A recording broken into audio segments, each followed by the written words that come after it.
38, 8 al 10 establece el texto sagrado, dice: entonces le dijo Judá a Onán: cásate con la viuda de tu hermano y cumple tu deber de cuñado, así le darás descendencia a tu hermano.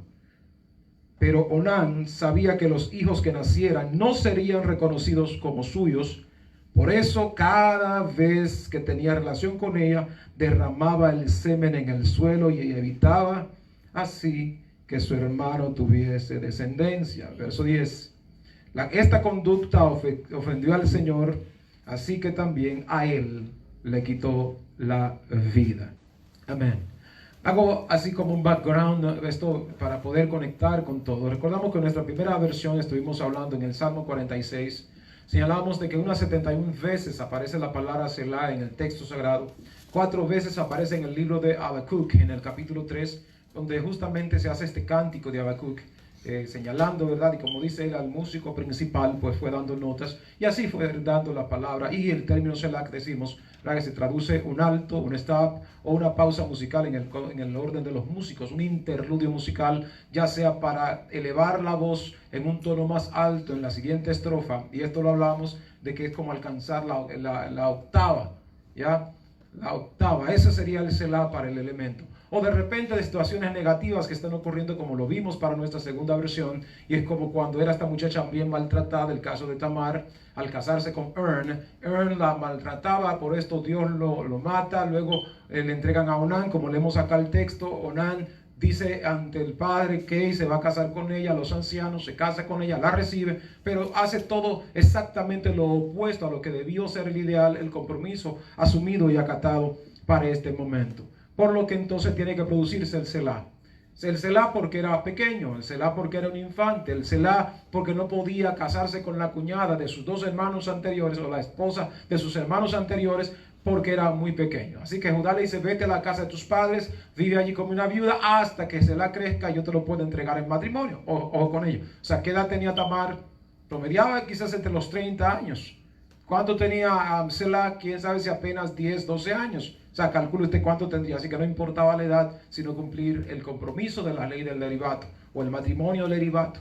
Ya sabemos que es que cuando muere un hermano, los hermanos por orden de edad se van casando con ella hasta que tenga descendencia el primer hermano y no sea borrado así del pueblo. Eso es parte de todo lo que vimos hasta allí. En la tercera semana, que fue la semana pasada de esta serie, hablamos de levantarle un hijo a mi hermano. Y esto significaba mucho porque tomaba la posición del hermano, significando que el hermano que se casaba con la cuñada, el hijo que nacía, se convertía automáticamente en el primogénito. Ojo con ello. Y el primogénito tendría todos los beneficios que le corresponden al hermano mayor. Y en esa cultura medio oriental, el hermano mayor era el sustituto inmediato a la salida o desaparición del padre o muerte del padre. El hermano mayor o el hijo mayor, el primogénito, se convertía en el padre de la familia. Se convertía en el administrador de los bienes de la familia. Se convertía en el que tomaba las decisiones, en el sacerdote de la familia, y no era hijo del que lo engendró, sino hijo del que murió. Entonces, ya ahí concebimos, ¿verdad?, la idea de por qué de pronto Onán se resistió a levantarle un hermano a su hermano, un hijo a su hermano Ern.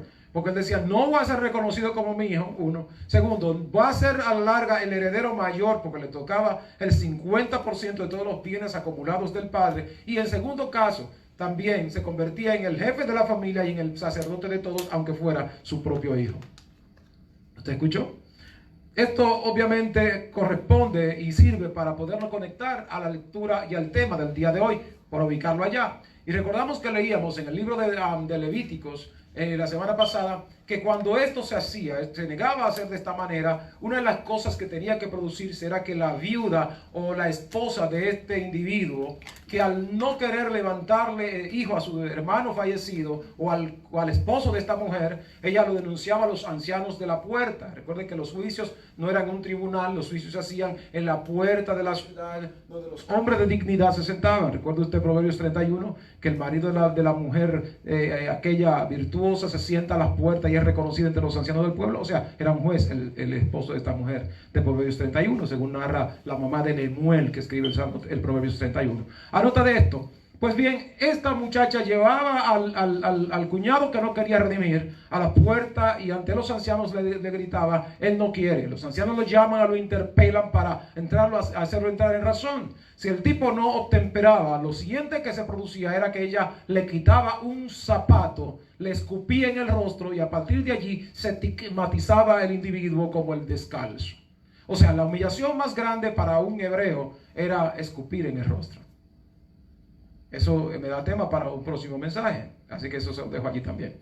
Entonces, en la medida que nosotros podemos interpretar la nota, Dios quiere hacer algo suficientemente grande, pero de repente este individuo no quiere conectar con ello. Así es que antes de hablar de un espíritu de que redime, permítame hablar de las características del que se reniega a redimir. Número 1, es una persona egoísta. Una persona que no está dispuesto a redimir es un egoísta.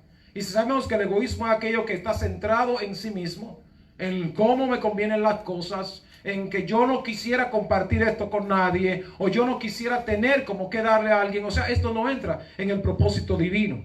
Segunda condición, es una persona envidiosa. ¿Por qué? Porque de pronto, aun cuando él sabe que levantarle descendencia a su hermano fallecido implicaba que tomara la mayor parte de la herencia, él está pensando de una forma de envidia, ¿no? Yo sí quiero esto. Yo no quisiera que mi hermano sea borrado del pueblo, pero yo quiero la herencia de mi hermano. ¿Está siguiendo la nota? Entonces, ahí entra esta parte y se pone en relieve. Segundo, la autosuficiencia. Él cree que puede alcanzarlo por sí mismo. Cree que no necesita depender de las directrices que el Padre trazó para su vida. Simplemente, bueno, yo no quiero hacer esto. Y leemos en el texto que él pensó, dice el verso 9, pero Onán sabía que los hijos que nacieran no serían reconocidos como hijos suyos. O sea, nota el punto. O sea, el tipo está tan autosuficiente, está diciendo, esto es lo que va a suceder, como por qué yo tengo que levantarle descendencia a mi hermano. Mi hijo, tú lo sabes, que si no le levantas descendencia, tu hermano va a ser borrado del pueblo. Y la idea es que el hermano no sea borrado del pueblo. Así es que no puedes pensar como autosuficiente. Número 4. Otra de las condiciones puntuales que encarnó Onán y cualquiera que tenga su espíritu es rebelión. Porque vemos el verso 8. Judá le dijo a Onán, cásate con la viuda de tu hermano y cumple tu deber de cuñado. Esta fue la nota puntual del Señor, del padre de este muchacho. Sin embargo, él fue como rebelde. O pensemos en el caso de aquel que de repente sí, pero no. Sí, yo quiero, pero no, como que no quiero entrar en eso. O sí, pero no te lo digo de frente. Ese es un tipo de rebeldía, pero pasiva. Recuerden que la rebeldía pasiva es aquella que no te dice, pero te lo exhibe. ¿Me entendí? Lo repito al paso. No te lo dice con palabras, pero te lo exhibe, te lo modela. No sigue el lineamiento que le trazas. ¿Por qué? Porque él dijo, sí, yo la voy a aceptar. Y obviamente se casó con la muchacha. Obviamente se la llevó a su casa. Pero tras la cortina que hacía él, no le importaba. Tras la cortina no le importaba lo que pasara. No le importaban las lágrimas de Tamar. Él lo único que quería era satisfacer y venderle al público que definitivamente era tan obediente a lo que el papá le solicitaba. O sea, ella no tiene hijos no por causa mía. Es que ella no da hijos. Para todo el mundo el problema lo tenía ella cuando tenía relaciones, dice el texto, que él vertía afuera para no embarazar a la muchacha. Entonces era un rebelde. Entonces esto pues conecta a lo que es la desobediencia. Si recordamos que desobediencia es la antítesis a la obediencia, y obediencia en el contexto de la palabra hebrea que es Shema, que es oír para prestar atención, y por ello hay que bajar la cabeza para no tener distracciones. Entonces desobedecía, o sea, miraba la muchacha, miraba a los ancianos, miraba su propio corazón. Es que no va a ser mi hijo. Es que no van a ser los míos los beneficios. Es que no van a ser míos lo que yo pueda tener. Entonces el tipo se mostró cual un rebelde. Otra nota es el distanciamiento. Ese espíritu que no redime se distancia. Ese espíritu que no redime no le importa la integración, no le importa la unificación, no le importa lo que pueda generar la fortaleza para poder establecer en el orden del tiempo. Él se disgregó de la intención del propósito de lo que se había establecido en el orden familiar para el caso hebreo. Note, a él se le dijo una cosa, a él se le estableció lo que debió ser. Sin embargo, él siguió un planteamiento totalmente diferente a lo que se había marcado. Entonces, cuando nosotros podemos concebir y entender la nota, miramos que él se distanció básicamente de lo que estaba establecido en la ley. Note, ¿por qué? Porque yo me pienso más en lo que me importa. Es que no va a ser mi hijo. No van a ser mis beneficios. No va a ser mi sacerdocio. Es el de mi hermano y que ya falleció. Y yo soy quien le voy a aportar, quien vaya a dirigirle, quien vaya a continuar este proceso. Entonces, no, mejor me distancio. Pero esto también entraña la violación al segundo y gran mandamiento, que usted lo sabe. Y amarás a tu prójimo. Entonces estamos viendo que el espíritu de Onán, este espíritu opuesto a redimir, este es alguien que está solamente importantizando su amor. Esto nos lleva a otro mensaje que se llama el amor al prójimo. Esta es una serie que vamos a compartir, pero no se preocupe, vamos a tomarnos tiempo para ella. O sea, en la medida que nosotros podemos internalizar la nota, alguien está pensando solamente en él. Por consecuencia, no va a conectar con la idea del espíritu que redime. Los resultados de este caso, de personas con estas características, están marcadas allí. Note, sus nombres son borrados. Porque no aparece Onán, aparece solo como una referencia ahora en Génesis para indicar que el tipo sí estaba. El tipo sí hacía parte, pero al no seguir el lineamiento, su nombre es borrado y no aparece más en la historia. ¿Usted sigue la nota? Bueno, nosotros queremos permanecer escritos. ¿Qué dice el texto sagrado? Al que venciere, escribiré su nombre en el libro de la vida y no será borrado de allí jamás. Promesas que se da en el libro de Apocalipsis capítulo 2 a la iglesia de Sardio, de la palabra de cálculos o cálculos neofríticos, como dirían los nefrólogos o los que estudian los riñones, ¿me entienden mejor? Esa es la medida que podemos concebir. Y dice, y escribiré su nombre en una piedrecita blanca, ¿ya? Donde no se borrará jamás, y su nombre no será borrado del libro de la ciudad. O sea, está diciendo esto. O sea, que hay gentes que cuando encarnan estas características de un espíritu opuesto a redimir, van a ser borrados. Dice la palabra, no Miguel Luperón. Ahora, también hay que apuntar lo que establece Pablo a Timoteo, primera carta, capítulo 3, verso 1 hasta el 7, donde él esboza ahí las características de los hombres de los últimos tiempos. Y nota el texto sagrado que Pablo dice que se levantarán hombres amadores de sí mismos, de los deleites más que de Dios, que tendrán apariencia de piedad, pero negarán la eficacia de ellos, que serán rebeldes, intemperantes, crueles, amadores de sí mismos. Oigan, y habla, ¿verdad?, todas estas cosas que son las que encarnan estas gentes que son opuestas al espíritu del que redime. Ahora, ¿qué es redimir? Permítame entonces hacer un ejercicio desde el contexto de vista del planteamiento de Hebreo. Primero, para poder establecer este principio, recordamos que el Señor habló a Moisés y le dice a Moisés que distribuya la tierra por familias. Ojo, distribuir la tierra esta por familias. Estas tierras deberían ser entregadas a estos. Y se dividió por suerte, se echó suerte y así se dividió la tierra. Números capítulo 2 puede encontrar nota de esto en adelante. Entonces, nota el punto. En la medida que nosotros podemos internalizar, se le dio tierras a todos. Pero además de esto, en el curso del desarrollo del tiempo, Israel era un pueblo que vivía en guerra. Igual al día de hoy persisten las guerras, con una gran diferencia antiguamente.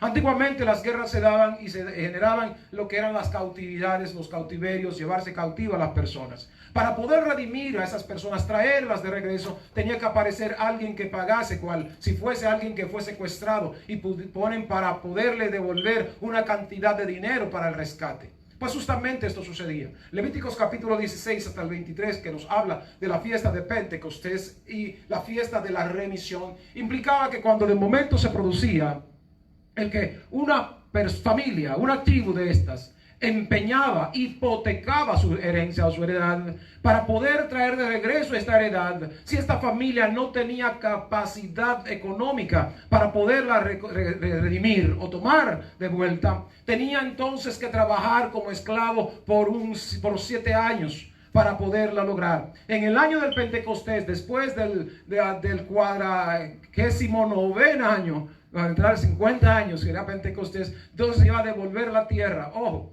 pero si antes de que esto se produjese, aparecía alguien conocido como un pariente cercano, se dice Joel en hebreo. Así que no es casualidad tu nombre, bro. Es el que tiene la capacidad de poder redimir, el que tenía los recursos para poder solventar, para poder pagar el que estas tierras fuesen liberadas para entregársela al hermano, al amigo, a esta persona que es parte de la familia. Y como en el caso de Nabot, si pensamos en la viña de Nabot decía: esta es la herencia de mis padres. Y aun cuando el rey Acab quiere darme 2 heredades mejores que las mías, ¿por qué si son mejores no te quedas con ellas? El problema no es que me den algo mejor, el asunto es que lo que me heredaron mis padres es lo más excelente. Oh, no, gloria. Pues bueno, pues este Joel hacía todas las cosas para tratar de traer de retorno estas personas cautivas, pero al mismo tiempo las heredades que hayan sido tomadas o hayan sido entregadas como condición de hipoteca. Ahora más tenemos que estar claros con esto.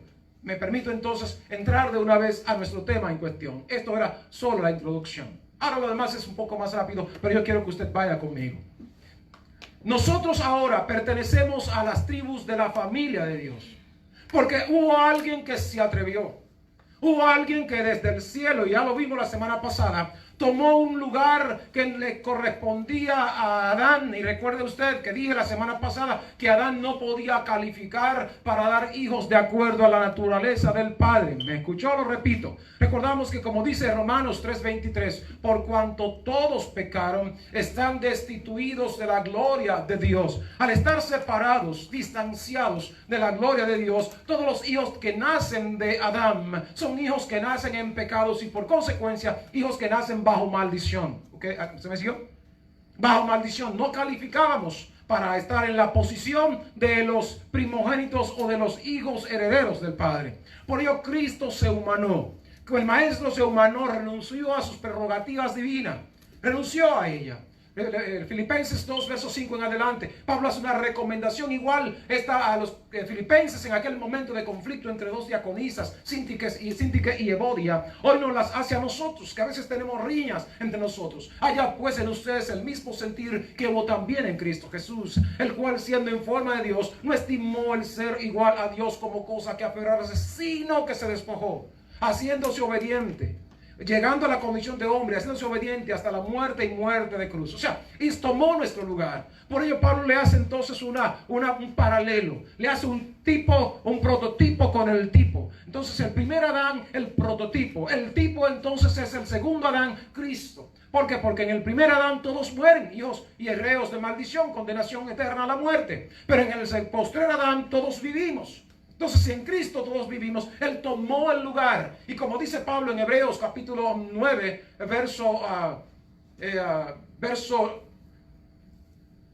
verso 10 por allá, Él está diciendo que Dios se propuso llevar muchos hijos a la gloria, porque el que santifica y los que son santificados de uno solo son, porque Dios se propuso de llevar muchos hijos a la gloria. Nota el texto sagrado. El texto sagrado está diciendo lo que se sobreentiende y se supone debe ser. Ahora, ¿cómo estamos nosotros para conectar con el Espíritu que redime? Permítame entrar entonces en algunos detalles. Primero, de la manera que Él nos amó para redimirnos, para que no seamos anulados y que nuestros nombres estén marcados, escritos en la posteridad, o sea, en el futuro de lo que es la familia de Dios, escrito en el libro de la vida y tenga una larga descendencia y parte con Dios. Él tomó nuestro lugar. Por eso somos, ¿verdad?, consignados a algo que se llama vida eterna. Esa vida eterna que implica no solo las bendiciones del Eterno, no solo el disfrutar de las bondades de Dios, sino también tener este nombre establecido, inamovible, certificado, un amén. Simple, ¿verdad? Que en Dios son las promesas, en Cristo el sí, en nosotros el amén. Recuerde que amén es certificado, firmado, establecido, no se mueve jamás. Así se traduce. Me gusta mejor esa traducción porque conecta más con lo que debe ser. Entonces, cuando yo pienso en todo esto, está diciendo, ya somos el amén porque se está cumpliendo en nosotros lo dicho por el Eterno. Ahora, primero, Él tuvo que ocupar nuestro lugar. Cristo tuvo que ocupar nuestro lugar, tomar y cargar nuestra vergüenza. ¿Cree usted que fue algo tan simple su muerte en el Calvario? ¿Cree usted que fue algo folclórico o de pronto romántico como las películas que nos vendieron hasta llegar Mel Gibson? No, y esa es la que mejor quiere representar y fue peor que lo que él nos representó. Entonces no es el romanticismo que vimos por muchos años. Esa muerte implicaba la peor de las muertes. Ya dije, como dice Pablo en Gálatas, es morir como un maldito. O se hizo maldito para que nosotros fuésemos benditos. Dice Pablo en Gálatas. Yo no lo dice Miguel Luperón, yo nada más digo lo que dice la Biblia. Esa es la nota de ello. Cuando nosotros podemos conectar con esta nota, esta fue la sentencia que pesaba sobre nosotros. Sin embargo, Él tomó nuestro lugar. Esta destinación de juicios fueron cayendo sobre Él uno tras otro. Y me encanta que en el Salmo 47 y 8 Él dice: y aquí yo vengo en el rollo del libro que está escrito de mí. El hacer tu voluntad, Dios mío, me ha agradado. Oh, me ha agradado. No fue el Onán que se resistió. Él está diciendo: el hacer tu voluntad me ha agradado. Cuando la humanidad no podía parir porque era estéril para dar hijos de acuerdo a la naturaleza eterna y divina, Cristo dice: Adán no puede dar hijos que agraden al Padre. Por ello yo me agrada hacer la voluntad del Señor. Hijos que van a tomar mi lugar. Oh Dios, ¿usted escucha lo que estoy diciendo? Aleluya. Cristo está sentado a la diestra del Padre en las alturas de su majestad. El texto sagrado en Colosenses 3, 1 al 3 dice: si pues hemos resucitado con Cristo, busquemos las cosas de arriba donde está Cristo sentado a la diestra del Padre. Y cuando Cristo en nuestras vidas se manifieste, seremos manifestados con Él en gloria. Ojo con el texto. Está diciendo que nuestras vidas están escondidas en Cristo. Por consecuencia, a Cristo no le importó entregar su lugar para que nosotros lo ocupáramos. ¿Usted está aquí? Sin embargo, ¿qué vivimos en el mundo? Quítate tú para ponerme yo. Ponerte mala con el otro porque de repente yo quiero, ¿verdad?, alcanzar primero que tú. O de repente cualquier envidioso diría: yo quiero que tú prosperes, pero nunca más que yo. Pero no primero que yo. Yo quiero que Dios te use, pero no más que a mí. Yo quiero que tu iglesia crezca, pero no más que el remanente fiel. Yo quiero, ¿verdad?, que todo sea, pero primero yo. Ese es el tipo de pensamiento que predomina en el siglo XXI. Y desafortunadamente es el espíritu que está inmerso en muchos ministros y en muchas congregaciones. Les importan más sus intereses personales y particulares, conciliares, congregacionales, que el ideal eterno del Padre, y es que su iglesia crezca, su iglesia alcance el destino y el propósito. Pablo lo establece en Hebreos capítulo 11, verso 39, de los cuales dice el texto sagrado: el mundo no era digno, porque estos murieron sin recibir lo prometido. Dice el texto sagrado allí en Hebreos 11, 39 y 40. Porque Dios no quería que ellos heredaran aparte de nosotros. Porque lo que Dios tenía reservado era mejor y ellos no iban a heredar aparte de nosotros. O sea, todos vamos a heredar juntos. Pablo establece en Efesios 4:13: hasta que todos lleguemos. ¿Escuchó la nota? Hasta que todos lleguemos. No es hasta que Miguel Luperón llegue primero. No es hasta que el remanente fiel llegue primero. No es hasta que ninguna congregación llegue primero. Es hasta que el reino de Dios y los hijos de Dios lleguen al mismo tiempo. Usted notará, si usted dirá: bueno, pastor, pero yo no entiendo mucho esto. No es sencillo, no lo entienda. Solamente acéptelo por fe. Pues lo que dice Pablo en 1 Tesalonicenses 4:16, que el Señor mismo con voz de mando de arcángel y con trompeta de Dios descenderá del cielo. Y los muertos en Cristo, ¿cuáles? Los muertos, ¿cuáles? Los muertos, ¿cuáles? Los de la historia. Los que murieron en el pasado. Abraham y todo el que usted quiera mencionar, no lo han logrado todavía. Sin embargo, yo creo que en el siglo XXI, porque quizás conozco 2 textos de la Biblia, me da razones a creer que yo lo voy a lograr primero. Usted se equivoca, Miguel Luperón, si así lo cree. Porque aquí es todos lleguemos. Entonces, en la medida en la que nosotros podemos interpretar y conectar con el Espíritu que redime, interpretaremos que podremos solo alcanzarlo cuando nosotros podamos decir lo mismo: he aquí yo vengo en el rollo del libro que está escrito de mí. El hacer tu voluntad, no mi voluntad, Dios mío, me ha agradado. Y tu ley, tu mandamiento, tu ordenanza está en medio de mi corazón. Cuando vas al Salmo 119, versos 64 y 71, usted ve que el escritor ahí está diciendo: antes que fuera yo quebrantado, descarriado, andaba, pero ahora guardo tu ley. ¿Qué dice él aquí? Y tu ley está en medio de mi corazón. El problema es, tú sabes cuál es el que pernota. No es que el asístoles, el diástoles, ¿verdad?, los movimientos, las contracciones del corazón, para traer, ¿verdad?, hacer a través de la aurícula el que la sangre vaya hasta los pies y la ventrícula suba al corazón y vaya hasta el cerebro. No es el problema aquí. Y que por 15 milímetros por segundo corra por nuestras penas. Aquí el problema es en que el corazón tiene que estar asentado el dicho de Dios para nosotros vivir de acuerdo a Dios. Y para poder hacer, como decía el maestro, cuando todavía estabas próximo a la lapidación: Señor, si es posible, no se haga mi voluntad, no pasa de mí la copa. Pero si no hay otra alternativa, si no existe otro remedio, hágase tu voluntad. Si él cuando recomendó a sus discípulos, capítulo 6 de Mateo, donde les dijo, y ustedes cuando oren de esta manera y digan, Señor, hágase tu voluntad como en el cielo, igual se ha hecho en la tierra. El problema real, mayúsculo, es que estamos nosotros queriendo torcerle el pulso a Dios. Me importan mis proyectos, me importan mis agendas, me importan mis pensamientos, me importan mis caprichos, me importan mis conceptos. Dios, tú te puedes esperar. Entonces, el problema real de un espíritu opuesto a este no es el espíritu de un redentor o de uno que redime. La iglesia necesita para este tiempo conectar con este espíritu. La iglesia necesita trabajar, modelar, gastarse para que pueda establecerse la gloria del Señor. Por eso, como Pablo dice en 1 Corintios 15:28, él dice, hasta que Dios sea el todo en todos. Pero hay un detalle. Este texto pues está estableciendo un principio puntual, que para que el Señor llegue a ser el todo, primero yo tengo que dejar de ser. Lo voy a repetir. Hasta que Él no se gaste lo que usted y yo somos, Él no será el todo. Hasta que nuestros pensamientos sigan ocupando el mayor lugar a la toma de nuestras decisiones, Él no será el todo. Hasta que mi agenda esté por encima del dicho de Dios, Él no podrá ser el todo. Hasta que yo tenga proyectos personales y mis proyectos personales prevalezcan por encima del propósito, entonces no calificamos a esto. Así que lo importante es establecer aquí que para que Él pueda llegar a ser el todo, no se puede acentuar absolutamente nada que no se haya gastado. Wow. Voy a repetir eso. Me encanta, en República Dominicana tengo una pastora hija, Natalie Paniagua, que mi esposa conoce bien. Un día esto la van a tener por acá. Esta muchacha pastora tiene una canción dentro de su primera producción discográfica que dice: mi todo quiero darte, Dios. Mi todo y todo lo que soy. Quiero entregarme por siempre, gastarme adorándote con todo mi corazón. Dice el estribillo de la canción. Entregarme, adorarte, gastarme con todo mi corazón. Hasta que no nos gastemos, Él no puede ser el todo. Hasta que no se gaste lo que somos, Él no podrá ocupar el lugar que le corresponde. Hasta que no se gaste nuestra gloria y esta gloria caiga por tierra y por el polvo, no podrá establecerse el señorío de Cristo. Grite aunque sea amén. Alábelo aunque sea bajito.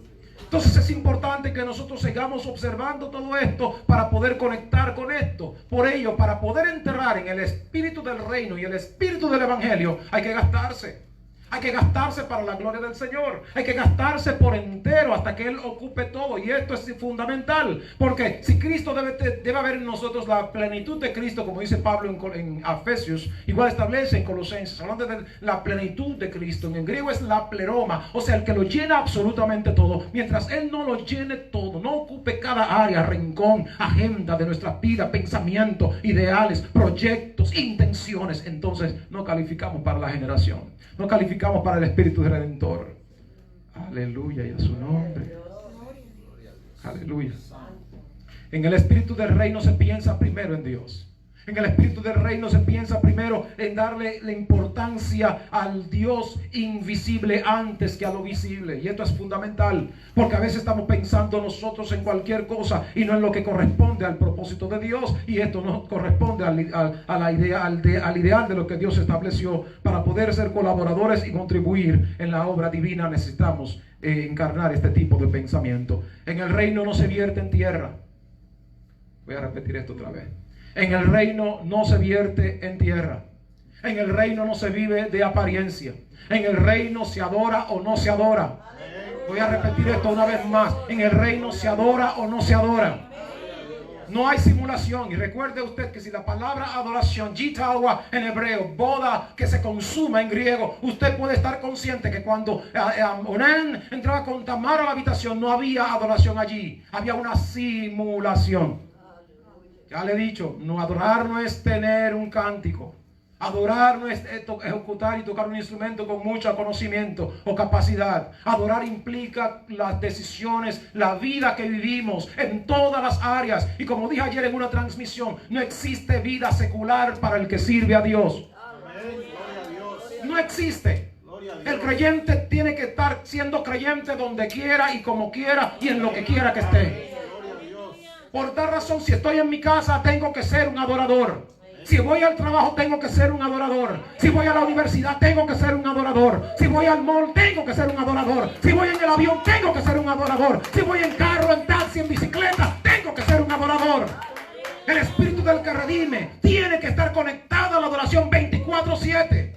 Tiene que gastarse por entero, hasta que, como dice 1 de Corintios 6:17, de modo que el que se une a Dios se hace un solo espíritu con Él. Esto es adoración.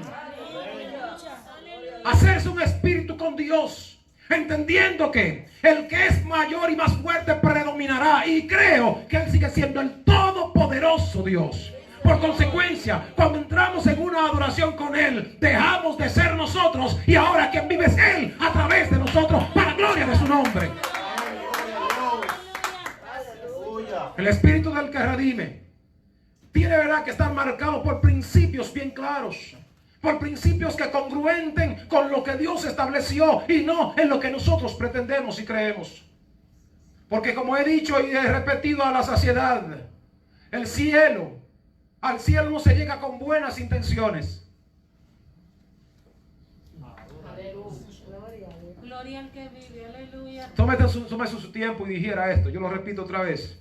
Al cielo no se llena con buenas intenciones. Si bien lo dicen los bios, que de buenas intenciones está pavimentado el camino al infierno. Así es que le voy a dar una nota aquí. Aquí no importa lo que usted intencione hacer bien para la iglesia. Aquí importa que usted lo haga como Dios dijo que tiene que hacer. Si se acabó. Amén. Gloria a Dios. Es que a Dios le importa, no le importan los genios. A Dios le importa la gente que obedezcan y se acabó. Señores, ¿por qué tenemos tantas riñas? ¿Por qué hay tantas dificultades? ¿Por qué hay gente que quiere hacer cálculos? Mi amor, esto no funciona. Desde que tuve el judío austríaco americanizado, Simón Freud, o qué sé yo, como usted quiera mencionarlo, Freud, y le metió la métrica al razonamiento. El padre del psicoanálisis, como se le llamó. Mi amor, todo el mundo quiere psicoanalizar las cosas y meterle métrica y lógica. No le meta lógica a esto. Aquí se funciona como Dios dice. En Dominicana se usa un peyorativo por allá. Hágalo como dice el dueño y déjelo así. No empieza a buscarle fórmula. Te la arregla, mi amor. Entonces, en la medida que nosotros podemos ubicar el planteamiento de esto, es lo que Dios espera que suceda. Pero tenemos grandes dificultades en este sentido. Permítame entonces entrar a una parte de la historia y en el orden declive de este consejo. En el capítulo 1 del libro de Ruth encontramos una historia preciosísima. Dice que había un hombre llamado Elimelech, que tenía a su esposa Naomi y tenía 2 hijos, Malón que León. Que hubo una hambre en la tierra de Belén de Judá. Hubo hambre en la tierra de Belén de Judá. ¿Dónde hubo hambre? ¿Y sabes tú qué significa Belén? Casa del pan. Como que, ¿verdad? Como que raro, ¿no? Si en la casa del pan que hubo hambre. ¿No será que Dios tiene planes, como tú sabes, para establecer? Elimelech, cuyo nombre traducido al español es Jehová es el rey. ¿Ya? O Jehová es el rey, o Dios es el rey, como usted lo quiera traducir. Naomi significa la dulzura, calcule. Dios es el rey, tiene por esposa la dulzura. Pero la incongruencia de esto es que tiene 2 hijos, uno llamado Malión, cuya traducción al español es enfermo o enfermizo. León, cuya traducción al español significa languidecer o debilidad. Note, ¿cómo es que de pronto Jehová es el rey, con su esposa la dulzura, tienen un hijo enfermo y otro languideciente o debilucho o anémico? Y se van de la casa del pan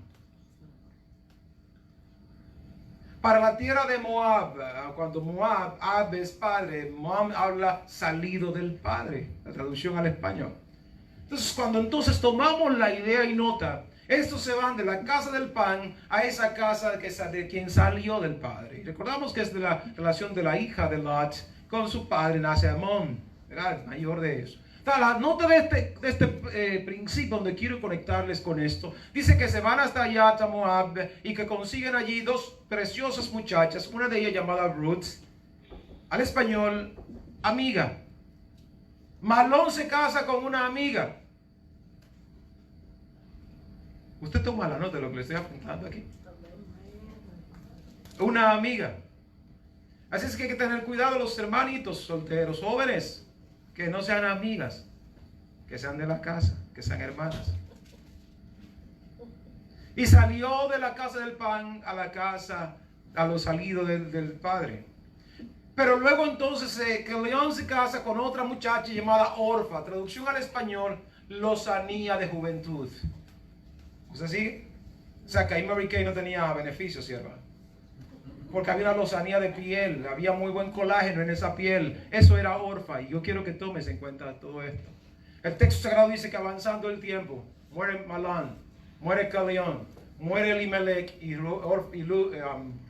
Naomi se queda sola. Yo quiero que ubiques todo esto porque quiero llegar a poder conectar todo esto con lo que empecé en Génesis, cuando empecé con Selah y todo esto. Y es que se van muriendo uno tras otros. Ya la señora estaba viejecita. Naomi estaba viejecita y llama a sus dos nueras y dice: miren, mis hijas, somos viudas las tres, estamos en su tierra, aquí en la casa de Moloch. Ya dije que Moloch es un relativo a Melech, igual significa rey. Váyanse con su gente, sigan por allá. Si eran verdad, dicen en la historia que algunos historiadores que Ruth era una sacerdotisa de Moloch. Moloch era un dios de metal que ponían al rojo vivo y allí ponían los niños en los brazos de este rey, de este dios de metal incandescente, para que los niños se quemaran y se fueran consumiendo por el fuego que había en este metal. Dicen que Ruth era una sacerdotisa de Moloch, igual lo era Orfa. Y los hijos del dios rey se casó con una de ellas, o los dos se casaron con dos de esas mujeres. ¿Qué es esa historia? Ahora ubiquen la nota. Las llama: miren, mis hijas, vengan, yo no tengo más hijos para darles, vuélvanse a su gente, vuélvanse y consigan marido, cásense. O sea, la absuelvo de responsabilidades jurídicas, están libres para casarse con quien quieran.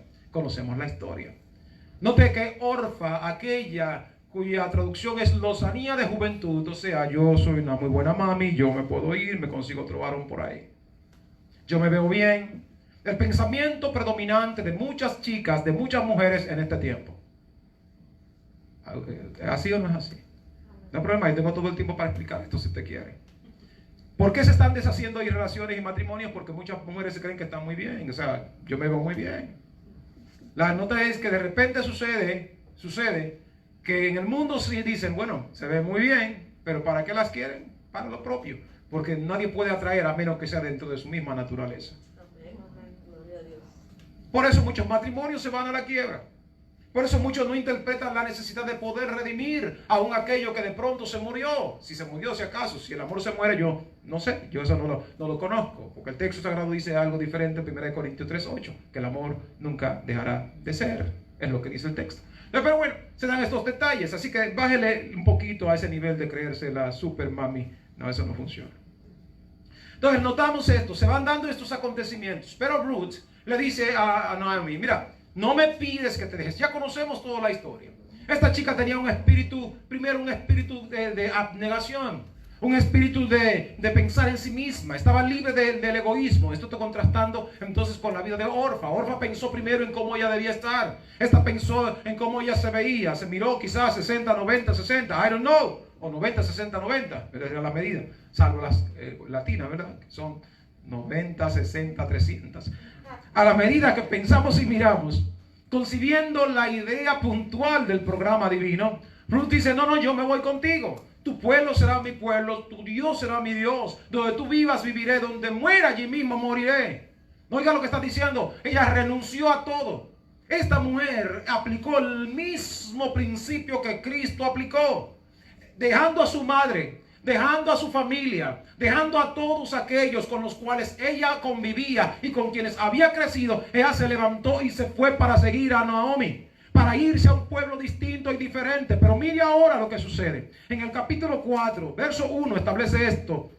Vos, por su parte, ya cuando llegó la hora de redimir, le dice Vos a ella, después por las recomendaciones que le da a Naomi a Ruth. Ruth la sigue puntualmente, porque no solamente ella aplicó esto, sino que siguió con obediencia el postulado de alguien mayor que ella, alguien a quien debía obediencia. Siguió los postulados, se perfumó, se bañó y se perfumó. Hello.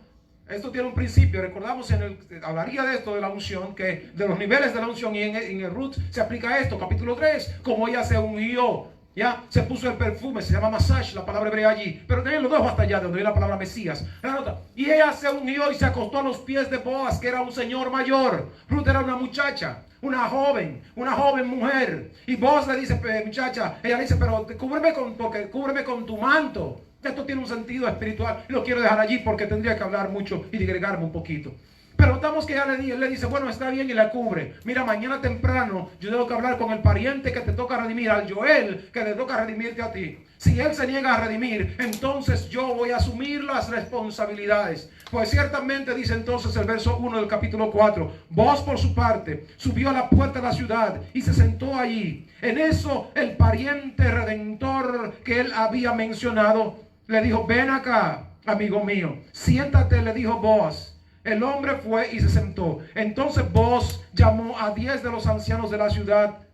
¿Usted está aquí? Si Boaz se sentó en la puerta de la ciudad y el fulano o pariente cercano lo sentó en la puerta de la ciudad, ¿de quién estamos hablando? Póngale atención. Dos líderes en el pueblo. Porque solo, reitero, se sientan en las puertas los ancianos, los líderes, los que tienen calidad y capacidad de juzgar. ¿Ya? O sea que aquí el problema no es ser un líder.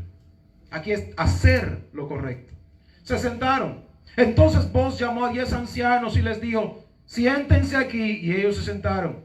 Boaz le dijo al pariente redentor, mira, manito, tú sabes que Noemí ha regresado de la tierra de Moab y está vendiendo el terreno que le perteneció a Elimelech, su esposo, nuestro hermano.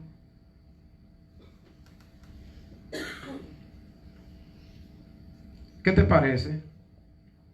Pero consideré que había que informarte del asunto y sugerirte que compres en presencia de los ancianos esa heredad. Y estos ancianos serán nuestros testigos y delante del pueblo tenemos que hacerlo saber para que se sepa. Porque ningún otro tiene el derecho de redimirlo sino tú, le dice Boaz. Y después de ti, yo. Pero como a ti te corresponde el primer lugar, dar el primer paso, yo no voy a violentar el orden establecido. Yo tengo buenas intenciones, pero hay un orden que hay que establecerlo y hay que seguirlo. La compras tú. Oiga la respuesta del bendito. Yo lo redimo, le contestó. El tipo, ¿verdad? Piensa un poquitito, un chin nomás. Él dijo, yo voy a redimir a Noemi, yo voy a comprar esa tierra, tranquilo. O sea, el interés. Porque si compro estas tierras, lo tengo que comprar con todo lo que hay en ella. Pero vos le dejó el último chin para el final. Después le movió el chocolate. Y le dijo, pero te aclaro algo, brother. El día que adquieras el terreno de Noemí, adquieres también a Ruth la Moabita, viuda del difunto, a fin de conservar el nombre de él junto a su heredad. Ahí le movió un chin el chocolate, hermano. Le movió el caldo y la sustancia de abajo salió. Y oiga cómo contesta y responde el individuo. Entonces, no puedo redimirlo, respondió el pariente redentor. El Joel respondió, yo no puedo hacer eso. Porque podría perjudicar mi propia herencia. Redímelo tú, te cedo mi derecho. Yo no puedo ejercerlo. ¿Te das cuenta cuando se interpone el interés primero?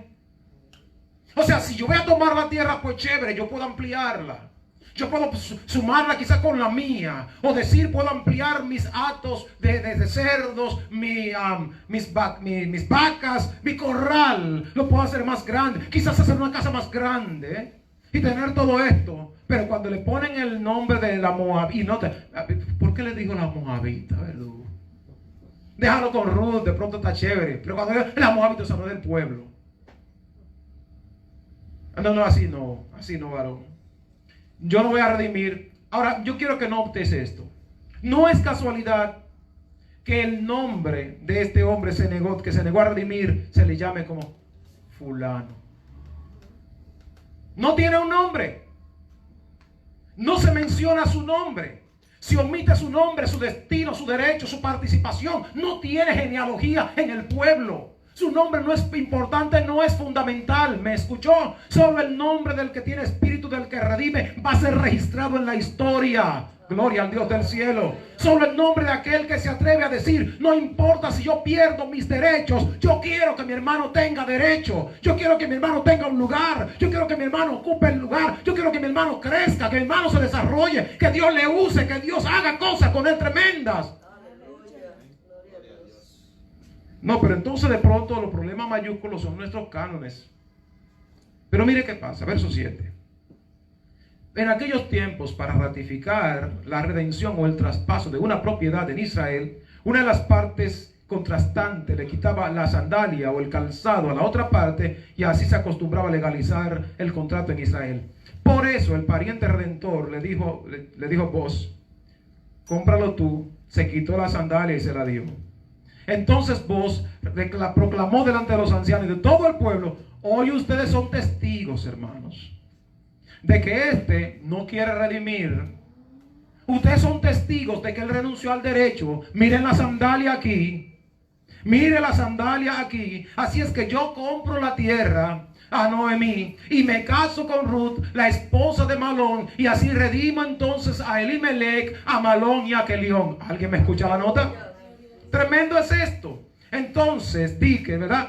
Y de aquel momento tomó a Ruth como esposa, la moabita, la viuda de Malón, a fin de preservarle el nombre del difunto en su heredad, para que su nombre no desaparezca de entre las familias ni de los registros del pueblo. Ustedes son testigos. Ahora, quiero que entiendas esto. Quitarle la sandalia, quitarse la sandalia para podérsela entregar a aquel que iba a asumir el contrato de redimir las tierras. Esto habla de un gran principio. Número uno, recuerden que el que se negaba a redimir, al quitarle la sandalia, todo el pueblo le llamaba, ¿cómo? Pero griten lo que ustedes se lo saben. ¿Cómo le llamaban? Descalzo. Ahora vaya a Efesios capítulo 6, verso 15. Dice Pablo allí: y calzado los pies con el apresto del evangelio. ¿De qué? De la paz. ¿Tú te entiendes la nota? Yo no estoy hablando aquí de una cuestión particular, porque estoy hablando de la paz. ¿Qué implica entonces? Que aquel que no tiene el espíritu para redimir tampoco podrá vivir en la paz. ¿Por qué? Porque tiene una guerra, primero una guerra con lo que Dios ha dicho, una guerra con lo que establece la santa palabra de Dios, con lo que el mandato divino pues estableció. No quiere entrar en esa paz para poderla sostener. Por ello se le quita la sandalia y no puede tener la paz allí. Y yo quiero que entiendas esto. Ya lo hablaré en una de nuestra serie. Ayer hablé en mi reflexión matutina y en la transmisión que hice, hablar de la armadura del creyente. Una de las cosas que pasa en la sandalia del soldado, que Pablo observó y miró, es que tenía clavos de 3 pulgadas en la parte posterior de abajo. Cuando el soldado iba a la guerra, fijaba el pie en la roca, y cuando venía el enemigo en lucha cuerpo a cuerpo, trataba de embestirlo, lo movía, pero no lo desplazaba, porque estaba fijado sobre la roca. El creyente que no tiene espíritu para redimir, cuando vengan las embestidas, caerá. Dios, ¿alguien puede seguir esto? Va a caer porque no tiene el espíritu que le redime. Va a caer porque no puede conectarse a lo que Dios ha dicho, porque está pensando en sus intereses, está pensando en su nombre, está pensando en su gloria antes que la gloria del Padre. Por eso él le dijo: no, dame la sandalia.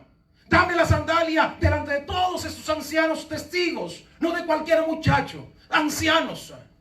¿Por qué? Porque eres líder, eres anciano en el pueblo, pero tus actitudes no funcionan de acuerdo a ese liderazgo. Recuerde que el líder no es alguien que tiene una posición, líder es el que cumple una función.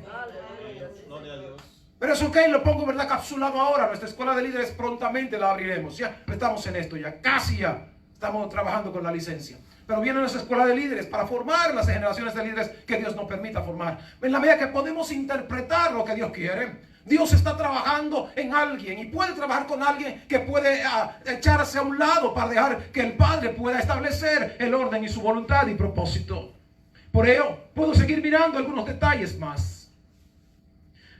Y aquí, para hacer entonces una línea paralela, y pareciese ser una contradicción, Onán y Boaz tienen la misma transliteración o significado del hebreo al español. Significan fuerza o agilidad. Oh, con ello. Yo trataba de mirar, decía, pero por orden de desinencia, no me parece. Trato de mirar en el idioma hebreo y como que de repente hasta la forma de escribir los nombres son distintos. Pero ¿por qué significan lo mismo? Pero lo que me encanta aquí es el orden del paralelismo que aplica en esa transliteración. Porque bueno, buscando un poco más profundo noté que uno está escrito en hebreo y el otro es en arameo. ¿Ya? Pero significan lo mismo. Ahora notemos que Onán, a pesar de significar fuerza o agilidad, la usó solo para sus conveniencias. La usó solo para preservar lo que él entendía que era suyo. La usó solo porque tenía un pensamiento tan megalómano del que yo me lo merezco todo. De que yo no puedo tal cosa, yo no puedo aquello, yo no puedo lo otro, yo no puedo desplazarme, yo no puedo anularme, yo no puedo gastarme. Yo tengo que seguir siendo yo. Sin embargo, Boaz hizo exactamente lo opuesto. A pesar de significar fuerza o agilidad, él usó su fuerza y su agilidad. ¿Sabes para qué? Para levantar un hijo fuerte a uno que era enfermo y a otro que era débil. Esto, yo no sé si a usted le puede sacar una alabanza más fuerte para el Eterno. Porque si Malón significa enfermo y Caleón significa debilidad o desvanecido o lo que dijimos ahorita, ¿no? Y Boaz significa fortaleza y agilidad. Y Ruth significa amiga. Entonces él está diciendo, yo necesito que mi amiga tenga un hijo que tenga el nombre de su, que sea el heredero del padre. Interesante, no le llamaron Malón al hijo. Oh, hay cambio de, yo quiero que usted tome esto. Sí, reitero, el nombre del hijo, del esposo de la muchacha que muere. Cuando el hermano se casa con la cuñada, debe levantarle el nombre del hermano que muere, significando que debería entonces llamarse Malón. Pero no se llamó Malón el chico. El hijo que nació de Boaz y de Ruth se llama Obed, que fue el padre de Isaí, de donde nace David, de donde nace el Mesías, Yeshua, Jesús, como usted lo quiera. Yo quiero que entiendas esto. Es que me encanta que, oh Dios, tengo que correr con esto para poder que usted entienda mejor toda esta nota. Verso 11 del capítulo 4 de Ruth. Los ancianos y todos los que estaban a la puerta respondieron, somos testigos que el Señor haga de que la mujer que va a formar parte de tu hogar, o sea Ruth, sea como Raquel y como Lea, quienes juntas edificaron el pueblo de Israel. ¿Escuchó? Oh, por Dios. Oigan, la sentencia profética que los ancianos están metiendo a esta muchacha es que ella renunció a derechos en su tierra.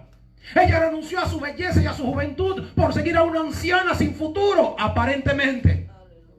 La siguió entonces, aquí viene la declaración profética para ella, y por seguir obedientemente lo que dijo su anciana suegra. Dice más, verso 11, sigue diciendo, que sea un hombre, su hijo sea un hombre ilustre, ay santo, en Éfrata, y que adquiera nombre en Belén. Y si entiendo que Éfrata es un relativo a Efraín, y Efraín significa próspero o significa riqueza, y Belén significa casa de pan, está diciendo que el nombre del hijo de Boaz y de Ruth sea un hombre que tenga tanto fruto en la casa del pan y prospere, aleluya, el cumplimiento del propósito. Gloria a Dios. Dicen los ancianos, verso 13. Así que Boaz tomó y se casó con ella. Y cuando se unieron, el Señor le concedió quedar embarazada y tuvo un hijo. Pero note más. El que tiene un espíritu que redime está conectado a la naturaleza y genealogía del Señor. Alabanza. Mira qué pasa entonces, verso 17. Las vecinas les decían a Noemi, has tenido un hijo. Y lo llamaron Obed, y fue el padre de Isaí, padre de David. ¿De quién era el hijo? ¿De quién era el hijo? Equivocados están.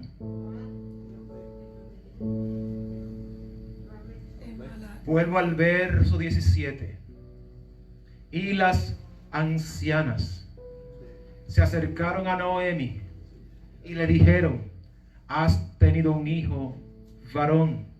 Y llamaron su nombre Obed. Y vino a ser el padre de Isaí, padre de David. ¿De quién era el hijo? De Noemi. El que tiene el espíritu que redime no le importa. No le importa sus intereses. No le importan sus prerrogativas. Importan el reino. Le importan lo que le da gloria al Señor. Le importan Jesús. Alabado sea tu nombre, Señor. Aleluya. Aleluya. No le importa gastarse. No le importa cuánto sacrificio tuvo que haber hecho. Y justamente vos y Ruth utilizaron su fuerza y su agilidad y su dulzura y esa fusión de amistad para dar el nombre, no darle nombre a alguien que va a romper, va a ser el Selah. Oh Dios, por Cristo, estoy en Selah. La costumbre del derivato decía que el hijo que nacía tenía que llamarse como el fallecido. Sin embargo, se produjo un Selah. Aquí se va a cambiar la historia, porque el nombre Selah significa pausa. Escúchame. ¿Por qué no aparece Selah más adelante como nombre de alguien propio? Porque Selah se anuló también en la historia. Sin embargo, le ponen el nombre de Obed. ¿Tú sabes que se traduce Obed al español? Significa siervo. Gloria al nombre del Señor. Siervo. Solo los que pueden encarnar como diríamos en griego, todos, que no tiene derechos, que no tiene razones, que no busca sus intereses. Solo los siervos conectarán con la naturaleza de aquel que siendo Dios se hizo un siervo, hecho semejante a los hombres, y estando en la condición se hizo por debajo de la condición. Por eso dice en Isaías: he ahí mi siervo, yo le sostendré, dice Jehová de los ejércitos, mi escogido en quien mi alma tiene contentamiento. Dios va a levantar a alguien con un espíritu de un Joel que renuncia a sentirse cómodo para que otros se sientan bien, que renuncia a decir: yo no me junto con porque tal cosa, no, yo me junto con aquel porque el que está conmigo y a quien yo sirvo tiene toda la autoridad para guardarme, es todopoderoso, es fiel en sus promesas y yo le sirvo a él para gloria de su nombre. ¿No te importa? Y a vos no le importó preocuparse que el muchacho creciera saludable. No le importó negarse, sino que lo atendió con tanto amor, aunque a la postre se convertiría en Señor de todo. Eso es lo que a Dios le importa. Él mismo lo entregó todo. Si el maestro mismo, que siendo rico se hizo pobre, para que en su pobreza nosotros seamos los enriquecidos. Sin embargo, estamos peleando por posición. Yo no me puedo asociar contigo, no me puedo reunir contigo porque de repente está loco algo. Mi hermano, cuando Dios sea de papel, o sea de barro, o sea de yeso, o sea de metal, yo me preocupo. Ahora, cuando Él siga siendo el Dios eterno, yo voy a estar diciendo: yo sé que mi Redentor tiene poder para guardarme, y si no le place, sigo dándole la gloria a Él. Esa es la garantía del Dios al que yo conozco. No es un asunto de lo que a mí me enseñaron mis mayores, como dijo aquel muchacho que nació ciego. Esto no es un problema de lo que mis papás o mi mamá me enseñó. Lo que yo sabía, que yo era ciego, pero yo veo ahora. Yo sé que era ciego, pero yo estoy viendo ahora. Yo era ciego porque a mí yo lo que seguía era un pensamiento tan religioso como cualquiera. Isaías lo dice en el 29:13: este pueblo de labios me honra, pero su corazón está lejos de mí, y lo que de mí conocen son solo doctrinas y mandamientos de hombres que les han sido enseñadas. Ahora, cuando usted y yo empezamos a conocer a Dios personalmente, tenemos que pasar el proceso de Job. El tipo era muy buen religioso, práctico, a diferencia de nosotros. Hacía sacrificio aún hasta por sus hijos si cometían algún pecado, pero no conocía a Dios. Solo hasta el capítulo 42, verso 5 en adelante: de oídas te había oído, pero ahora mis ojos te ven. O sea, hay un proceso que tú tienes que vivir para que conozcas a Dios y saque el espíritu de Onán de tu corazón y meta el espíritu de los Joel, que saben redimir de verdad y con genuinidad lo que Dios quiere. Ese es todo. Los que tienen espíritu que redime están dispuestos 24/7 para lo que Dios lo llame, y cuando Dios lo llame, a la hora que lo llame. No le importa abandonar todo, no le importa renunciar a todo. Si inmediatamente entienden que su maestro renunció en un momento, y están dispuestos también a renunciar. Para ir concluyendo con esta nota, quiero que entiendas esto. Ruth y Tamar no hacían parte del pueblo. Ruth ni Tamar hacían parte, porque una era de los cananeos, como es el caso de Tamar, y esta Ruth era de Moab. No hacían parte del pueblo. Sin embargo, se la jugaron estas mujeres. Una dijo, déjame yo, porque yo necesito dar un hijo de esa gente. Yo no soy del pueblo ese, pero yo tengo que darle un hijo a ese hombre. A ese que murió, yo tengo que darle un hijo. Así que yo voy a estar pendiente, acechando, y se valió de estrategia. Yo no sé si ella conoció un principio maquiavélico, que el fin justifica el medio. Se vistió como una prostituta, se puso al lado del camino, se puso medio bonita y medio coquetona, hasta que vio al suegro. Y dijo: suegro, ahora tengo que tenerle un hijo a esa familia. Oh, por Dios, alguien tiene que entender esta nota.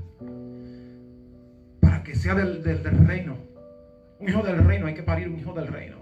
Hace un rato he dicho en otras anterioridades de nuestras prédicas: señores, si usted no pare hijos de acuerdo a la naturaleza correcta y el fruto permanezca, usted no sirve. No servimos si no parimos frutos y estos frutos permanecen. Así que estas mujeres representan justamente la iglesia que de pronto pudieran ser, en el pensamiento de muchos, no calificaba, pero entramos por esa herencia. Permítame concluir leyendo Mateo capítulo 25, verso 31 en adelante, y hacer un corto comentario. Dice el texto acá: cuando el Hijo del Hombre venga en gloria con todos sus ángeles, se sentará en su trono glorioso. Todas las naciones se reunirán delante de él, y se apartará los unos de los otros, separa como el pastor separa las ovejas de las cabras. Pondrá las ovejas a la derecha y las cabras a su mano izquierda. Entonces dirá el rey a los que estén a la derecha: vengan ustedes, quienes mi Padre ha bendecido, y reciban su herencia, el reino preparado para ustedes desde la creación del mundo. Porque tuve hambre y tuvieron de mí para comer, tuve sed y me dieron así también de beber, fui forastero y me dieron alojamiento, necesité ropa y ustedes me vistieron, yo estuve enfermo y ustedes me atendieron, estuve en la cárcel y ustedes me visitaron. Y le contestarán los justos: Señor, ¿y cuándo te vimos hambriento y te dimos de alimento, sediento y te dimos de beber? ¿Cuándo te vimos forastero y te alojamos, o necesitado de ropa y te vestimos? ¿Cuándo estuviste enfermo en la cárcel? El rey responderá: les aseguro que todo lo que hicieron a uno de mis hermanos, you got it. ¿No de qué le está hablando? Mis hermanos. Mis hermanos. A quienes se entiende debemos mostrar espíritu del que redime. Y aún al más pequeños de ellos me lo hicieron a mí. Luego dirá a los que están a su izquierda: apártense de mí, malditos, al fuego eterno preparado para el diablo y sus ángeles. Porque tuve hambre y ustedes no me dieron nada de comer, tuve sed y no me dieron de beber, fui forastero y no me dieron alojamiento, necesité ropa y no tuvieron de mí misericordia, tuve enfermo y en la cárcel y no me atendieron.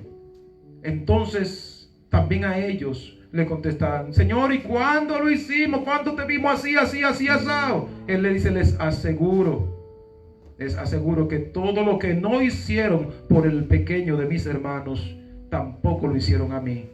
Aquellos irán al castigo eterno y los justos a la vida eterna.